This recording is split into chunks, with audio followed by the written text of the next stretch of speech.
All right, there we go. I am live again. Sorry about that for everybody who was on the other stream, but I am over here now. What an absolute mess. I don't understand. This mouse will go up and then all of a sudden I'm out of the stream. It's so incredibly frustrating. I don't know why this keeps happening. I don't know what it is on the settings of this bullshit, but at some point, I'm hoping it becomes something I can figure out one way or another because this is just getting to be way too much for me personally. So, let me see here. Let me do another one. Let me set this all up again in Twitter before I come back real quick. I'm going to delete this old one because I don't want people going to the wrong link. And I'm going to put a new one back up here. Let's see. Edit. Copy. God damn it. Paste. Too late. Oh, there we go. Okay. All right, let me see. Let me make sure that I've got the right address here. Copy Twitter and space and paste. And then picture real quick. You guys are so incredibly patient with me. Thank you so much. Can't tell you how much I appreciate it. Let's do this. All right, there, it's tweeted.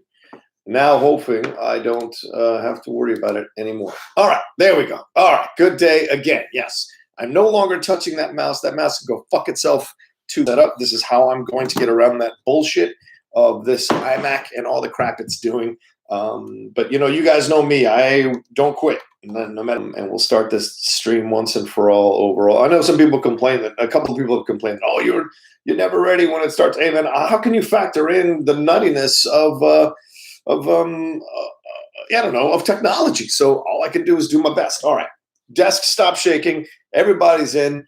What's up, Anthony Nugent? How are you? MK Songbird, what's going down? Good morning. Oscar Roma, hello there. LOL again. I know. LOL again. I'm not touching that mouse. In fact, I'm going to move that mouse away from me so I'm not even tempted to touch it. There we go. STEM W616 says, hey, I'm in. Oscar Roma says, phew. Sabanur 444 says, peace, Rocha. Paul, thanks so much for being in here, man. Paul says, it's all good, my man. You'll get it. I will. Damn it, I will get it. And some of you have been giving a lot of compliments to the artwork of the logo.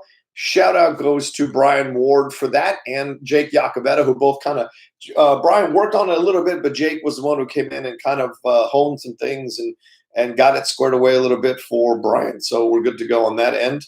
So I am excited to be on here with you all doing a little live stream. I'll be doing this every morning from 8 a.m. to 9 a.m., 9:15. I got a little bit of a late start this morning, had a little bit of Oscars night, so I had a bit of a late start. So I apologize to all of you, but we are rolling now. 63 of you in here with me. Thank you so much. Let's see here. Mike is in here. Manny Gonzalez is in here. Ben Rayner is in here. Carly Patow is in here. Hi, Outlaw Nation. What's up, Carly? How's it going? I hope I said your last name right, Patel. Luke Allison, good morning. How are you? Thomas Gladstone. What's up, Johnny Boy? What's up, Thomas? Rix Amoris says, we all good. I appreciate that, Rix. Thanks so much. Dale Varley, what's up? Morning, Outlaw. Morning, Dale. How are you? Kevin Merton, morning, everyone. How are you, Kevin? Haskell, we got your back, John, but don't you need to touch the mouse to access Streamlabs Super Chat? No, I have this here. I have the my laptop open on my side. It's a kind of, my girlfriend last night, when she saw my frustration about it afterwards, she said, why don't you have your Streamlabs and your thing on a separate computer? So my laptop is here. This is the iMac that we use, that we both use. So now I'm going to go between both. So if you catch me looking here, it's because I'm looking at Streamlabs or looking at what's going on there. So, all right, just want to make sure everyone is aware of what's happening. I want to thank all the new people who have signed up for the Outlaw Nation to have subscribed in the last 7 hours. Frank Segura, X Factor 17, SM, Tommy Molick, Catho Thomas Coleman, Tim Pellin, Ben Landers, and C. Measle. That's what I would say. Oh, what's up, Andrew Hale? How are you, my man? Roberto Arsenal. Oh, Roberto, I haven't seen you in a bit. How are you, dude? It's not too early to call Parasite an instant classic because it was. Yeah, we'll get to that in just a second. Just want to make sure everybody's in here. Crashing Coyote said Oscars are over and people are pissed just like every year. Yes, every year they do get mad. No lie, but that's for anything. Haskell 420 says hashtag plug that mouse. Exactly. Billy Belfort, what's up, Billy? How's it going, man? Outlaw Nation, son. Please call to action. Call to action, son. That deserves a shout out. Let's see, Charles King. What's up, Outlaw? Great to see you in the morning. What's up, Charles? Yeah, this is me in the morning, boys and girls. Welcome. Good morning. How are you? How are things? How's your life? How's the world? I was doing this. I've been talking about doing this for a few weeks now, and finally the artwork came in. Finally, the schedule cleared up. Finally, I figured things out a little bit more, except for that goddamn mouse. And I'm ready to do this show every morning with you all. It's going to be an unfiltered, raw show. We talk about whatever subjects are going on in the world of entertainment. We'll talk about like whatever's happening in your world. If you send in the super chat, send in the Streamlabs. Those addresses are being put up by Paul as we speak. I'm sure for you all to send in your super chats, send in your Streamlabs, and I'll answer your questions. Could be about your life, could be about your world, could be about your situations with your job or your girlfriend or anything like that. I'll spare some time at the end, or save some time at the end to answer some of those questions as quickly or as efficiently as I can, with, of course, subject matters going on or subjects that we talk about here in the show. And so thanks everybody for who's in here right now. John Cristofano says, "Sup, Outlaw?" What's up, John? Benny Haston here. Omar 94. What's up, Omar? How's it going, my man? Good to see you again. Andrew G's up in here. Rick Samoris here. I said Scott D. Roll on this. All right. Well, let's start there. All right. Let's deal with the Oscars. A lot of stuff going on from the Oscars last night. A lot of people talking about. A lot of people sending sending their thoughts through, and I'm seeing the articles. I was reading this morning a number of places when I got up. Shout out to my lady Outlaw who is happy for me doing the show. So she, she understands when I've got my phone out and I'm reading articles when she wakes up in the morning because I'm prepping for the show. She totally supports it. We still get our snuggles in, but then when I got to go out and do the show. So much respect to her for being understanding about the situation. Let's see here. Where are we talking about? Let's talk about this. All right. Let's start there with Parasite. What a phenomenal win. If you joined me on my live streams last night, and I did part 1 and part 2 because that stupid fucking mouse acted up again, you know that I was talking about how incredible this of a win this is for Parasite, for international features, for the films that are not English. Now, do I think this is a sea change and all of a sudden they're going to start, nominating films that are foreign films? No, absolutely not. However, I do think this opens the door just a little bit more, a slight crack, to see the possibilities of more and more foreign films possibly being considered for the big prize.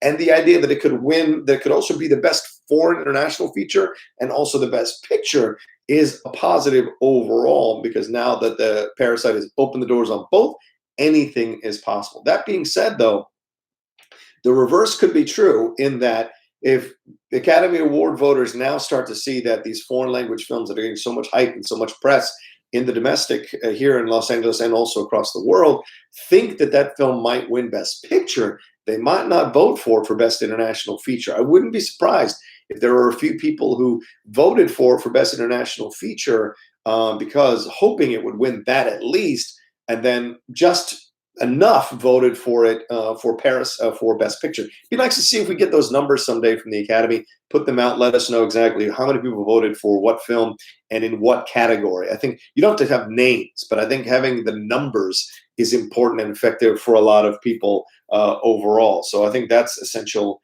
going forward here. All right, keep checking the Streamlabs, keep checking the super chats here to make sure I'm not ignoring anybody. And I think that's important. I think that's the biggest thing in the world for me, to see that going through. All right. And so I think that's great. I was very happy to see that with Parasite, very happy to see that with a number of films last night that won. And of course, it was great to see Joaquin win. I thought his speech was incredible. I thought Zellweger, it was great that she won for Judy. Certainly, I don't think anybody else deserved it over Judy, even though there were a lot of great performances in that category. So a lot of people felt Scarlett had a real shot. I saw a lot of think pieces about Scarlett up there in the piece, and a lot of people for Charlize Theron as well for Bombshell and her portrayal of Megyn Kelly. Pretty incredible stuff on her end. So all that kind of jazz, I thought, was pretty popular stuff in that way. Also, 1917 getting what it got.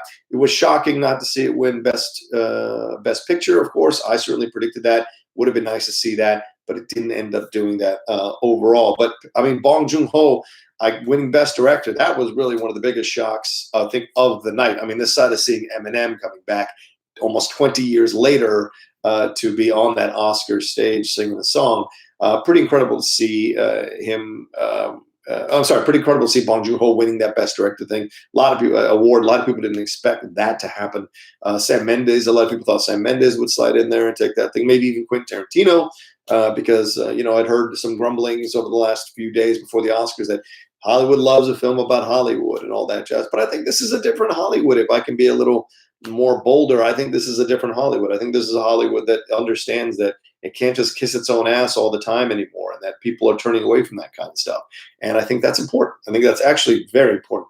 By the way, guys, I see that 129, 130 you all are in here. Can you give me some likes? I'm only at 39 likes. Can we hit that like button and start just real quickly? Hit that like button and go back to your comments, or we'll have some interactions. I'd really appreciate it if you could get it up there to over 100 or more. It would mean a lot just for the video itself.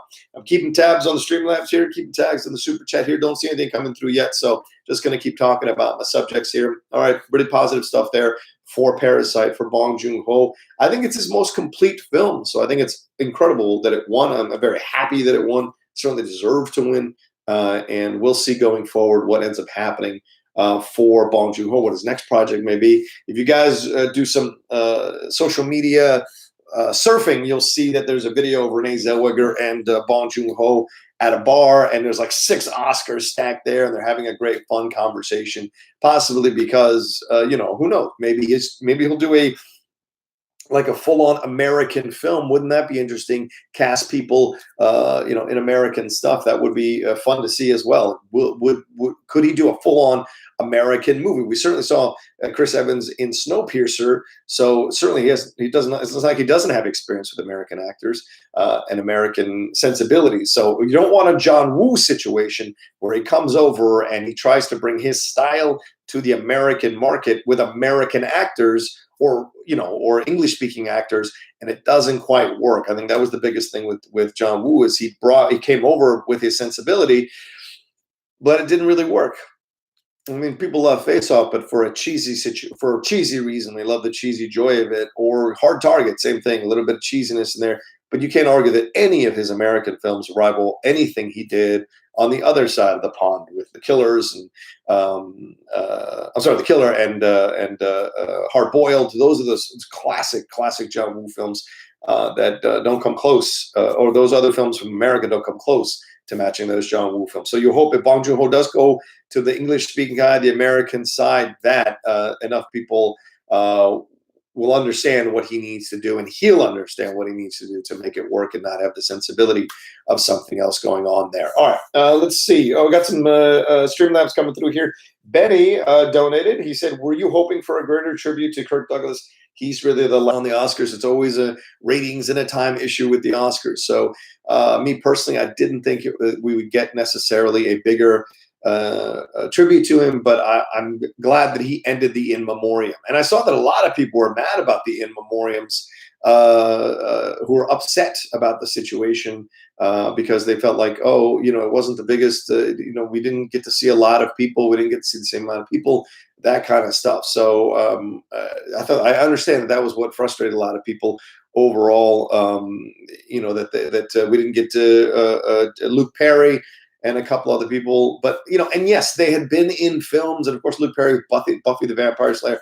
But I think what the Academy figured out, felt, is that if you really didn't make your bones in movies, that you weren't going to be part of the in memoriam. And I think that's a fair and valid thing. If you're mostly in TV, then being in the in memoriam for a movie show doesn't seem to make sense, at least to me. So I understand why the Academy was not 100% down with putting some of these people on there, but I also thoroughly respect people's upset about it, because I think that's important too, to be able to express that and go forward with that. All right, let's see. Anthony Nugent donated. He says, "Good day. Sorry, but you did this to yourself. I now picture you as John, the snuggling outlaw. Rocha, see you at SEN Live." Hey, you got to take care of your lady, man. Snuggling is part of it. I hate to break it to you. So other people, they have harder romances, harder relationships. They don't snuggle. Respect to you.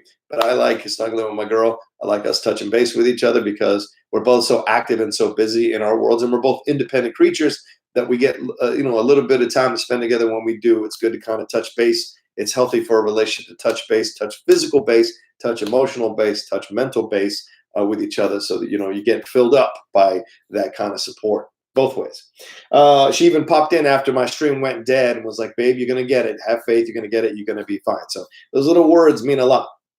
Thanks everybody for hitting those like buttons. Already jumped up to 97. Really, really appreciate that so much. All right, Luke Allison donated. He said, once Bond won director, you could feel the energy shift to Parasite winning picture. I think many voters thought 1917 was a lock and voted for their personal favorite without knowing that it was the popular pick among the Academy. I'm very happy with it. That's certainly what possibly could have happened. Who knows what the truth is there? That's certainly a situation that could have occurred, that people just went with their favorite film instead of the actual film, and so they're looking at that in that way. So I mean, anything is possible at this point with that situation. So yeah, I mean, it's certainly something that could have happened for sure. So I like the fact that I like to think that people voted for the film that they thought was the best picture and went with it. So we'll see if that's in the end what the truth is for that situation. So let's see which one is okay. Let me go to this one. Let me go to this one here. Let me go to this one here. Let me bring it up. All right, I know I had a super chat in here. Let me see if I can find it because I don't want to miss it. Here we go. Chris Barnes, sorry for bringing Fruit of the Loom up again in my Schmodown moment post this morning. It's great having another cool show from the Outlaw. Yeah, thanks, guys. I really appreciate that, Chris. No, I don't. Please don't apologize. Look, it's fun to ball bust now. I'm very comfortable in my legacy as the Outlaw. So please don't ever feel like you're offending me in any way, shape, or form by making the jokes now. I've won 4 titles. I've defended a title. I'm with one of the greatest factions ever. Whatever happens from here is just icing on the cake. I'm completely motivated to keep doing just as well, keep winning titles, and someday maybe be double belted. That would be great. That's a great kind of next goal to possibly have in my career. But either way, I'm pretty happy. So any of the ball busting you do now is totally taken in the spirit that it's meant to be taken into. All right. Ben Rayner donated here, says, hi, John. I think Birds of Prey just had an uphill battle with the box office and has nothing to do with sexism or anything, in my opinion. First, it was an R-rated movie. Second, it's technically a sequel to a bad movie with Suicide Squad. That is just in my opinion. All right, let's move on to that. Maybe we'll swing back around to the Parasite or Oscars discussion in a little bit. But let's move into this idea of Birds of Prey. So Birds of Prey underperformed about 30 to 35 million. I don't have the exact numbers here in front of me. Maybe I can bring it up real quick.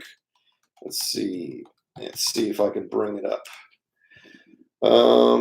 All right, Birds of Prey, yeah, kind of underwhelmed is what Variety was saying. Yeah, 33.25 million, and it debuted in over 4,000 theaters, 4,200 theaters. So, yeah, that was kind of a shock. It's an R-rated film, and it only made 33.25. It had been projected to go to 50. And then the numbers kind of dropped a little bit over the weekend, and then it really dropped. The bottom dropped out of it at the bottom here at 33.25. A lot of people were hoping that it might have legs, and who knows, maybe it will. Maybe word of mouth will bring people out to go see it.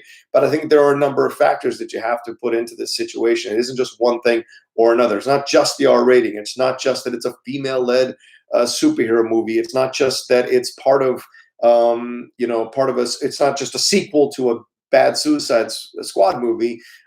There could be a number of things. Of course, there was snow in the Northeast there. Maybe that affected people coming out to see the movie. There were a number of issues going on as well with the Oscars and all these other things coming out at the same time. People wanting to catch up with those movies before the Oscars aired.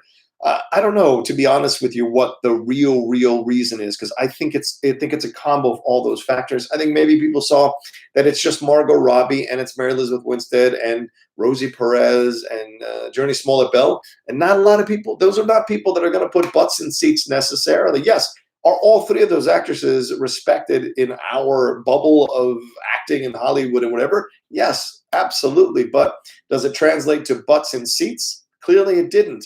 It could be a number of reasons. Could be the look of the film.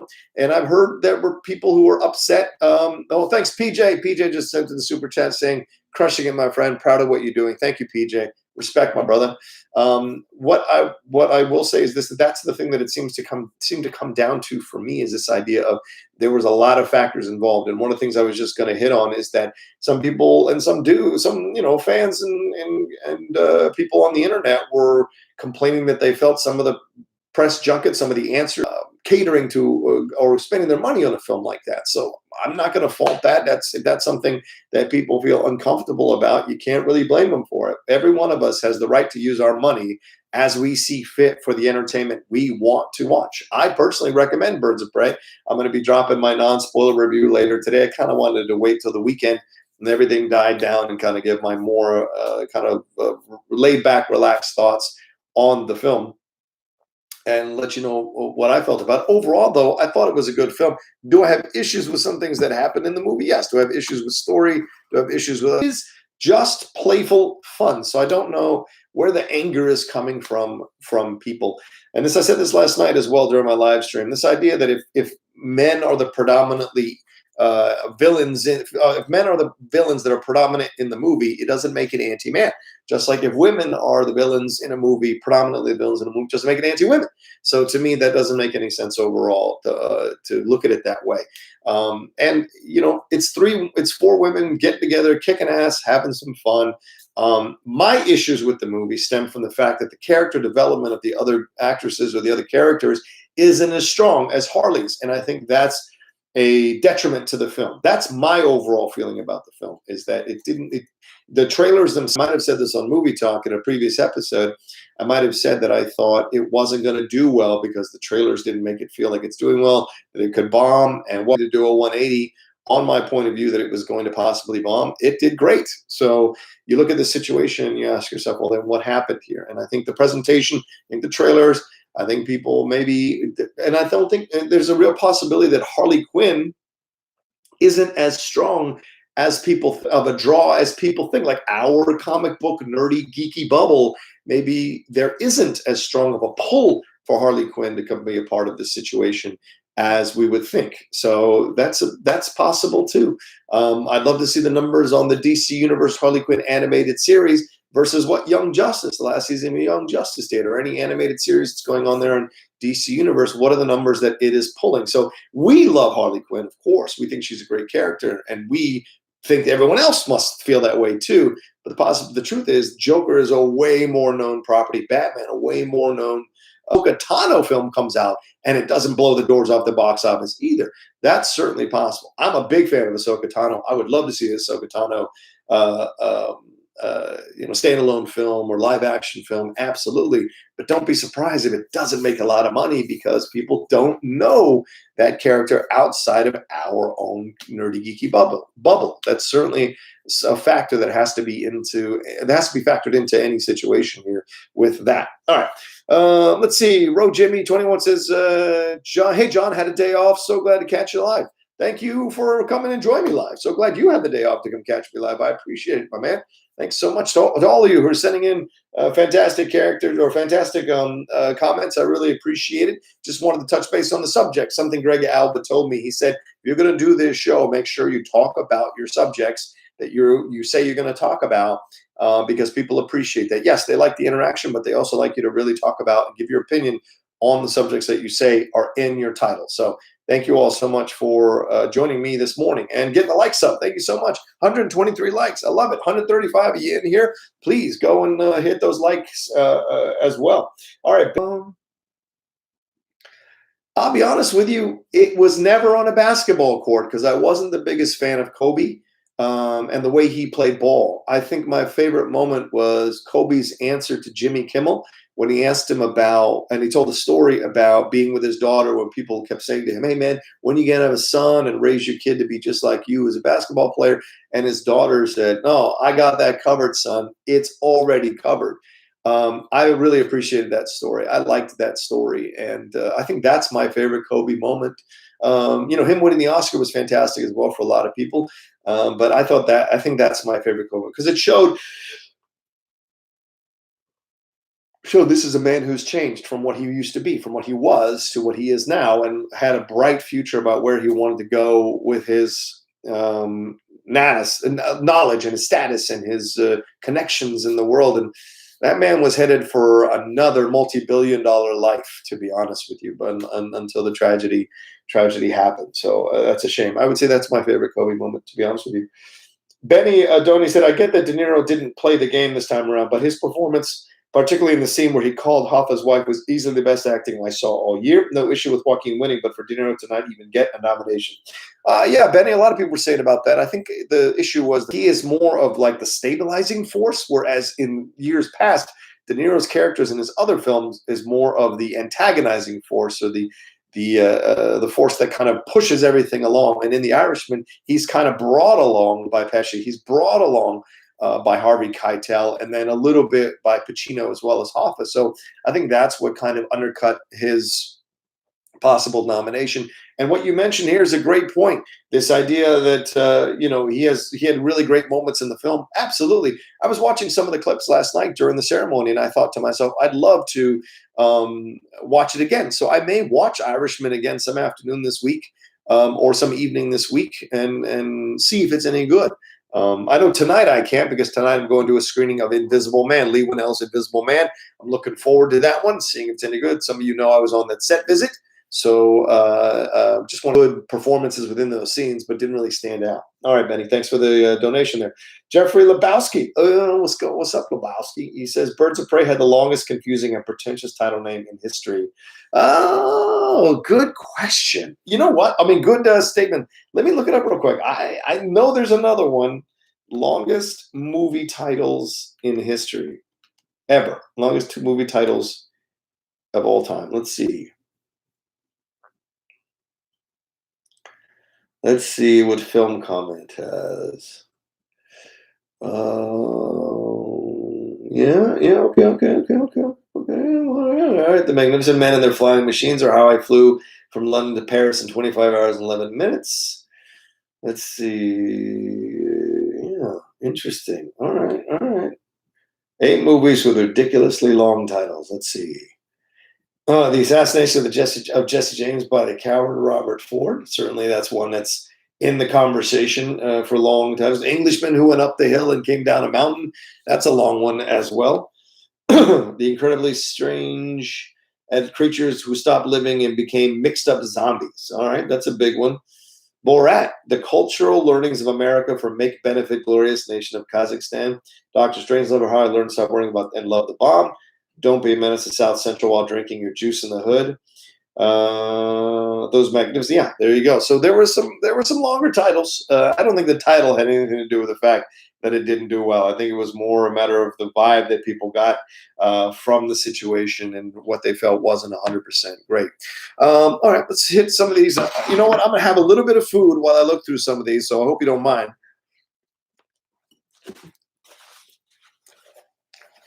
Okay. Andrew Velez says, Andrew Velez says he thought it was Irishman was shut out, but he really liked the film. He understands it was shut out. Luke Allen says Willem Dafoe was snubbed and should have won. Joe Pesci was the best supporting actor of the nominees. I truly appreciate that. Yeah, I think so too. Pesci was fantastic. Andrew Hale says, Rocha, what the heck are you doing? You should be studying Oyama for Oyama. Look, this is an hour-long show. I'm allowed to take an hour to to talk to the fans and connect with the fans. So come on, give me a break here. I'm studying for Oyama. Don't you worry about it. I spent all weekend studying for Oyama.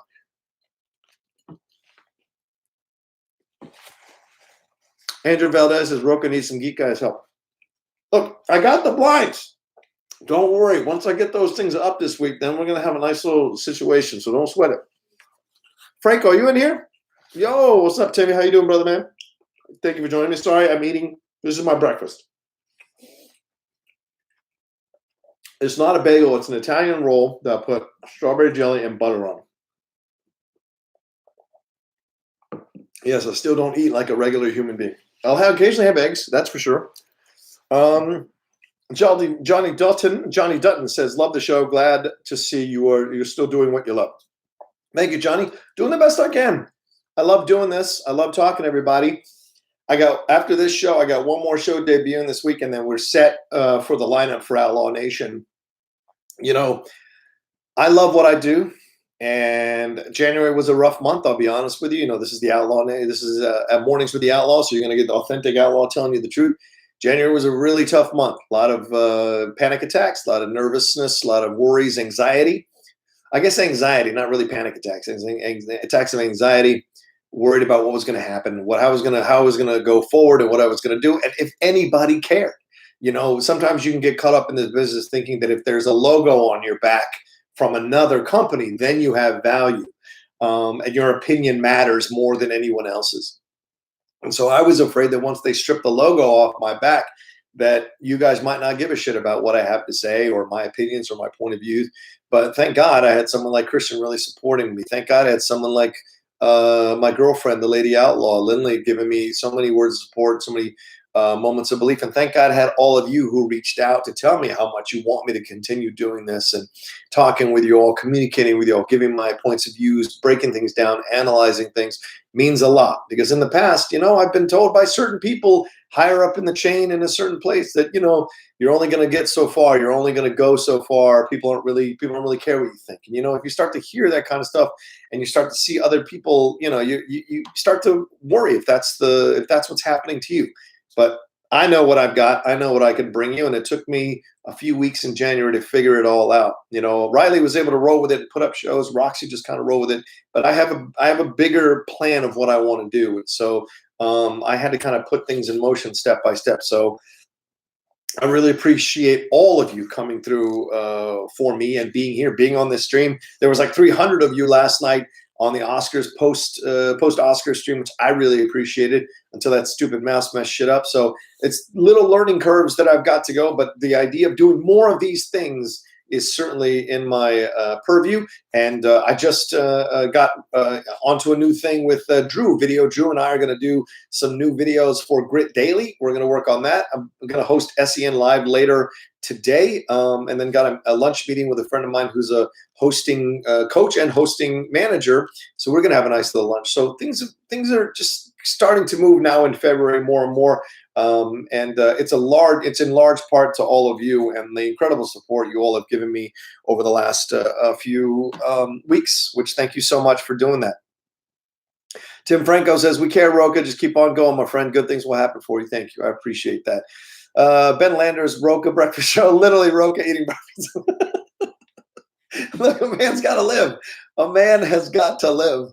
Paul Denuzzo says, show the Outlaw how much you care. Get him to cut a promo on you. Huh. Yeah. You know what? That could be a fun part of Mornings with the Outlaw is me cutting a promo, maybe putting it at the $20 level. If you donate at $20 and give me a couple of things about you, I will cut a promo about you. That could be fun, like a 30-second promo. Certainly not a possibility. Cam Chef says, they are wrong, clearly, and we are all here for you. Thank you so much. Don DeMarco says, Rocha, you're one of my favorite personalities. You'll always have dedicated fans, my man. Keep working hard and doing what you do. Much respect. Much respect back. Luke Allison says, Rocha truly makes solid content. Thank you. The show should be called The Breakfast Saloon. It's not a bad idea, Tim. I don't know. Breakfast Saloon seems a little too on the nose. I like Mornings with the Outlaw. Stephen Lexima says, I wish Waves or Loose were nominated. Yeah, I wish Waves or Loose were nominated too. I really enjoyed Kelvin Harrison Jr. was fantastic in those films. It should have been nominated. And, it's one of those small ones that maybe in the future will now get a little more exposure, a little more knowledge. I mean, look, last night was a very diverse Oscars. You can't deny that. A lot of people were there. A lot of people of color were there and had significant parts of the show. So I thought that was a positive overall. I liked the idea of, I didn't like the hostless Oscars last year 100%. I think they really got it right this year, and there was maybe a couple of, certainly didn't 100% enjoy the political stuff that went on last night. I was not a fan of a lot of the political stances people made because I felt they were shoving those stances in instead of naturally speaking about them as connected to their movie. Now, Joaquin Phoenix is a separate situation because the man is the best actor of the year. He has earned his platform, and he has let you know through the awards shows the mindset that he's been in with each of these award shows. So he's let you know like where his mind is about these political issues, and he's spoken about them. At the back around, he spoke last night about the idea of where we get our food, where we get our clothes, where we get, all that kind of stuff. I respect that that's a thing. I think that's going to take generations, and this was his step forward in the generations to make sure people kind of gave it a little more attention and kind of explored a little bit more in their minds. And I saw some people tweeting at me the next this morning, like, oh, I'm still going to eat my pizza. I'm still going to have my cheeseburger. I'm still going to have my milk and my coffee. Absolutely. Be you, be you. Well, all Joaquin was saying was just take a moment to think about where all that comes from. And maybe some of you will reconsider this path you've chosen or been given, because we're essentially taught to drink milk. We're taught to eat cheeseburgers. We're taught these kinds of things because it's in our lives. Some people grow up without not going near anything. Some people don't even eat sugar. I've met a number of people who don't even eat sugar. And so those kinds of things that are, is it learned? Is it, is it in your, because I grew up poor. My parents, all we could afford was the fast food stuff. A lot of the times when we wanted to go out, going out for us was McDonald's. That's how poor we were. Going out to Mario's Pizza down in Arlington, Alexandria, Virginia, that was a huge deal to go to Arlington, to go to Mario's Pizza or Arthur Treacher's Fish and Chips. That's how poor we were. My dad was, my dad being an immigrant, my mom being an immigrant. We didn't have a car till I was 2 years old. So those kinds of things, you kind of learn to eat the cheapest food that you can to survive. And unfortunately, that builds habits of eating that cheaper food too that can affect your health. What Joaquin was talking about was more about like explore where all your stuff comes from. Doesn't mean you have to change. He wasn't saying you all need to change. He was saying this is here. I'd like you to explore it. And it's up to you if you want to explore it. You don't have to. So I appreciated that. Andy Bennett says, great job, John Rocha. Worst speech of the night was Zellweger, thanking everyone on earth. Best Bong Joon-ho. All of them. Yes, agreed. I thought Bong Joon-ho was fantastic as well with his speeches. Yeah, I thought Zellweger's was an interesting speech, to say the least. But having read, there's a Vulture interview with her that happened a few months ago. I think I would recommend you all read it. It is like 8,000 words. It's an incredibly long piece. And I wish I could remember the author right now.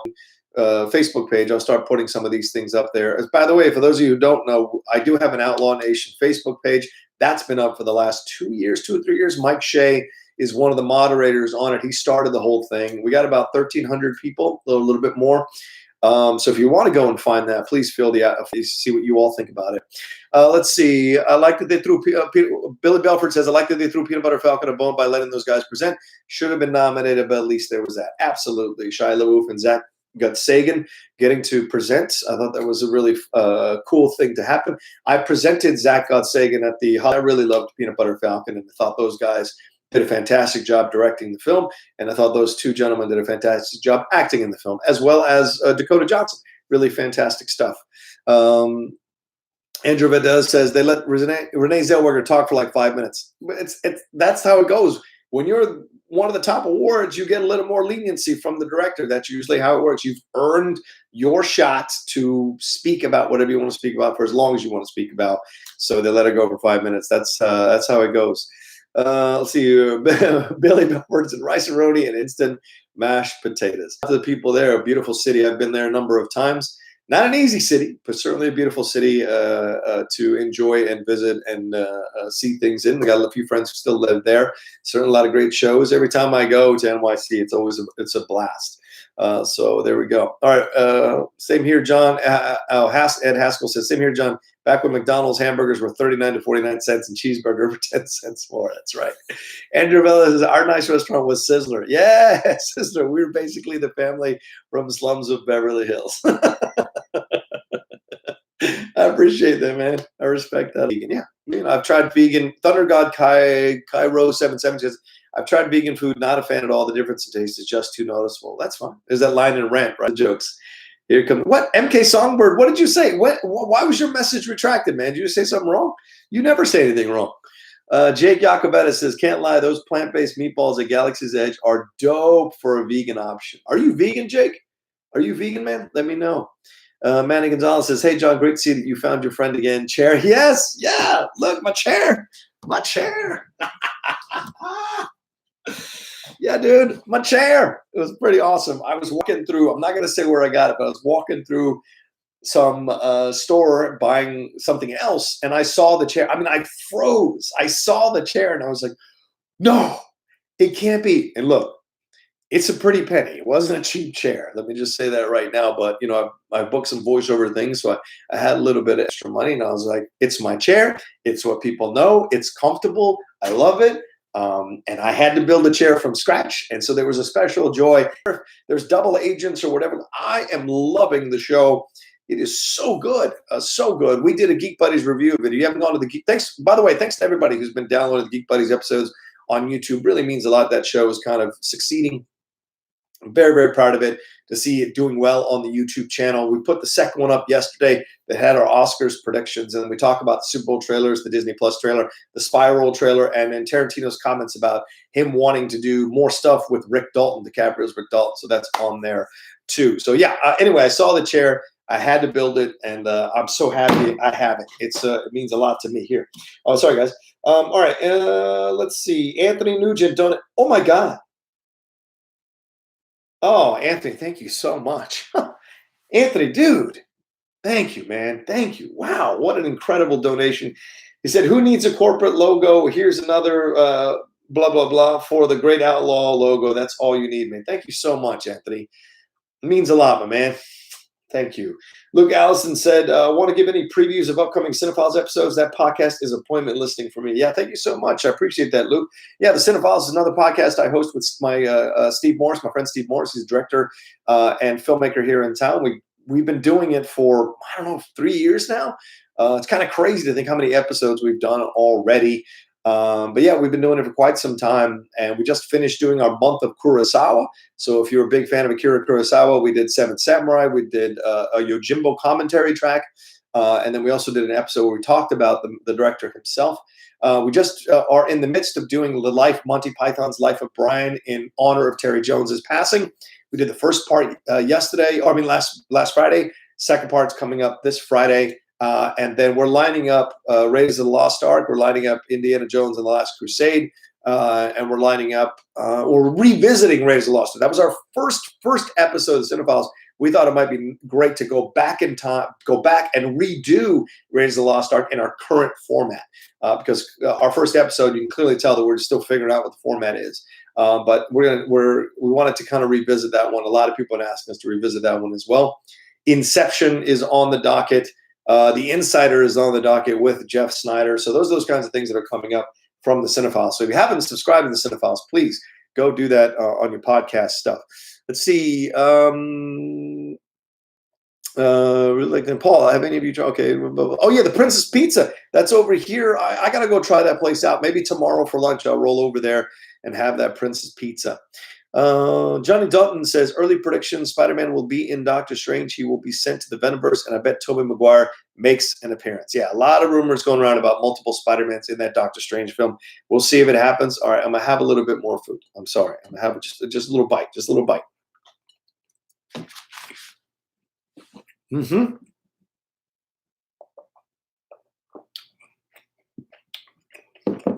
BCD. You just asked if we're just going to discuss Last Crusade. We're definitely discussing Last Crusade. So it's going to be back to back. And our guest is going to be Shannon McClung, who's one of the Geek Buddies as well. Shannon is a massive fan of the Raiders of the Lost Ark series, so he's going to be great to come on. Oh, thank you for letting me eat. I'm sorry. All right, let's move on to the next subject, and that's the Kobe subject. Today is apparently Gayle King, in an interview with Lisa Leslie, basketball legend Lisa Leslie. She asked some questions about Kobe Bryant and about the rape allegations, and if she felt comfortable about it. And she pressed her and said, are you sure? Let's see here. Let me see if I can get the actual quote that she said to Lisa. It was really important. Yeah, here we go. All right.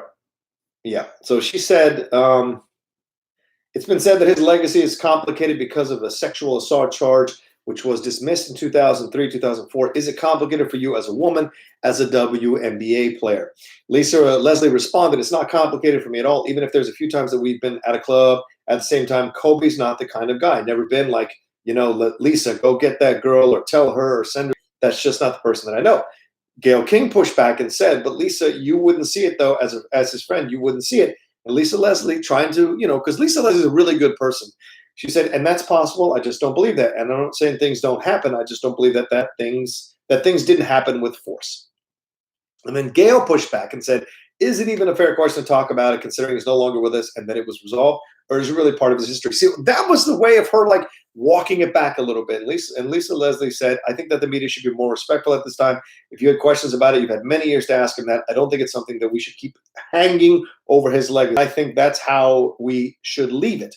So Gayle King got a bunch of pushback, including from Snoop Dogg, who got really upset at her and saying that they were sullying Kobe Bryant's legacy and they didn't like that, and a number of people came out and were upset about it because Lakers fans are no joke. Lakers fans are very dedicated to their team. They don't want to hear anything negative about Kobe. So people pushed back on Gayle King's interview. Gayle King kind of came out and said that CBS kind of screwed her by taking the piece of that interview and putting it out there for people to. But I also think that's disingenuous. Gayle King knows what the hell is up working for a large network like CBS.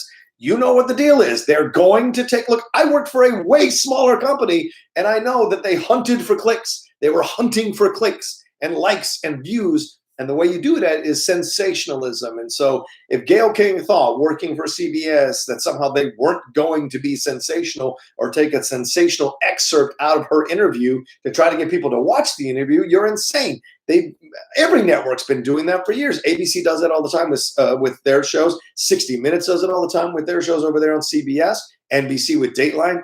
That it just seems to me that for her to run behind this shield of like, the network screwed me over. The network took it out of context. The network did this without my permission is absolutely disingenuous. This is all saving face now because Gayle King has, she's built a knowledgeable, a big empire for herself. She's certainly a fantastic interviewer, fantastic news person, and very thorough in her interviews. You can't fault her. She's very good at her job. I just think playing the innocent about the situation and being like, the victim to a degree, not knowing how a big network's going to treat your stuff, I think is a bit disingenuous in that way. And then CBS coming out saying the people who did this have been handled. That's a bunch of bullshit. That it comes down, trust me, I know, it comes down from the top. Then it goes to the producers, and then it goes to the editor. So that's how it goes. The top says, what's the most sensationalist thing that was said? The producers go, this was it. Okay. The top tells the producers, clip that out. Producers tell the editors, clip that out. We're putting it up. Put the right SEO title. Put the right hashtags. Put the right description. Get people to watch this thing because we want people to watch the interview. That's what it was about. And so, please let me give you the behind the scenes thing. And this is what it's all about. It's about clicks and views and likes. And that's what the big networks and big places are trying to get. Even at Movie Talk or Collider Live, right? They clipped out little things from the show that they thought could get a lot of views, and certainly though a lot of those got like hundreds of thousands, even millions of views. Not the entire show, but certainly little clips. So that's just standard practice. So for Gayle King to be like, oh, CBS took it out of context and screwed me over, I thought it was a bit disingenuous. So, they apologized and CBS said all this stuff because it's all saving face now at this point. And this is what happens with corporations. So you got to, that's part of the game. So I'm just telling you that I don't think anyone here is like surprised about what happened. They're putting a brave face on it by saying they're surprised. But no, none of this was out of the ordinary or something that's never been done before. Okay. But that being said, I think what's happening to Gayle King, people reacting to her, is not a positive. The death threats, the threats to her family, the threats to herself, the threats to her livelihood, this is incorrect. This is where it's too far.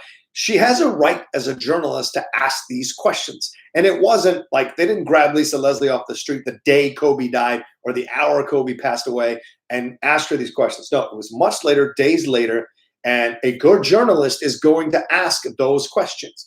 Now, sometimes a good journalist will ask ahead of time, can I ask these questions? But sometimes they don't because they do want to ask the sensationalist question for the clicks. But that's part of the game. People reacting to it in such a negative way and, kind of encouraging other people to react negatively to her, I don't think it's a positive. You can express your point of view. Look, Snoop's got every right to say he didn't like the questioning. That's America. He's got every right to say it. But what it's leading to, these death threats and whatever, that is where it's too far. And he did say, he walked up. Schumer came out. Susan Rice came out. A number of people came out, tried to defend her and that Washington Post reporter. I thought the Washington Post reporter, I didn't like that. The day that, like within the hour or 2 hours that Kobe passed, she put that article up. 24 hours. Let it be for 24 hours. Then you can start putting up whatever you want.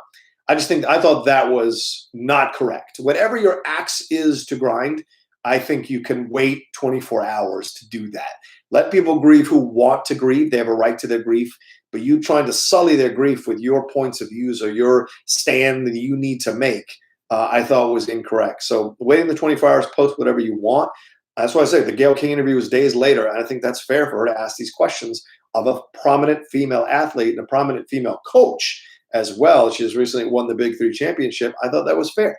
But what isn't fair is the way people are reacting to her. That is not a positive to be threatening people's lives and what have you. It's not a good thing. All right, let me see here. I'm going to wrap this up here in 2 minutes because I got to get going to go host SEN Live. I got to jump in the shower. That's right, an unshowered Rocha. That's Mornings with the Outlaw. And I'll probably be showered going forward, but this morning was a little bit of a tougher time to get up. I had a really fun weekend, so I slept in a little bit easier. Let's see. Can't see another. Is there any question I can answer here? Yeah. Andrew Vandels agrees. You don't bring up the terrible crap on the day of or anything like that. All right. If people want, Michael Miles, if people want to tell the Kobe Bryant rape allegation story, then they need to tell the whole story. People in the know really know. Well, that's fair, Michelle. Michael, rather. I think that's absolutely fair. Andrew Valdez, rugged Roby. Yeah, basically. Omar says Toy Story 4's win surprised me. Oh yeah, let me see if I missed any dirty man. Dirty, for God's sake. Let's shower before we go to bed. All right, thank you everybody for joining me here on this first episode of Mornings with the Outlaw. I'll be doing this. I'm going to try to do this every morning from 8 to 9 a.m. 8:15 was a little bit of a late start this morning, but 8 to 9 a.m. is pretty much the plan. So if you want, come join me every morning. I have new subjects to talk about. I have a cool new thumbnail. Now that Brian Ward has done the incredible logo, I'll be figuring out how to do that with Photoshop. Maybe Jake Yacovetta can help me if I send him the pictures of what I want to talk about the next morning. He can send me a cool little thumbnail, and I can schedule the episode every night before I go to bed, so people know what we're going to be talking about in the morning. All right, love to all of you. Thank you so much for joining me this morning and supporting the Outlaw Nation, supporting John Rocha, supporting everybody in the Outlaw Nation, and supporting each other. Really, that's the number one most important thing. You know, I want to push that. So thank you all madly. I will talk to you tomorrow morning. Have yourselves a great rest of your day. And remember, like I said at the end of every episode of Deep Cut, whatever you need to do to get through the next second, next minute, next hour, next day, next week, next month, next year, I want you to do it. You never know what's waiting for you on the other side. And that's always been my truth.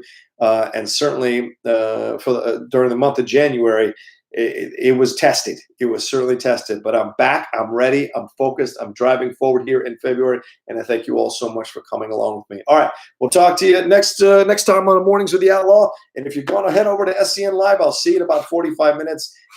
Take care until then. Much love. 5.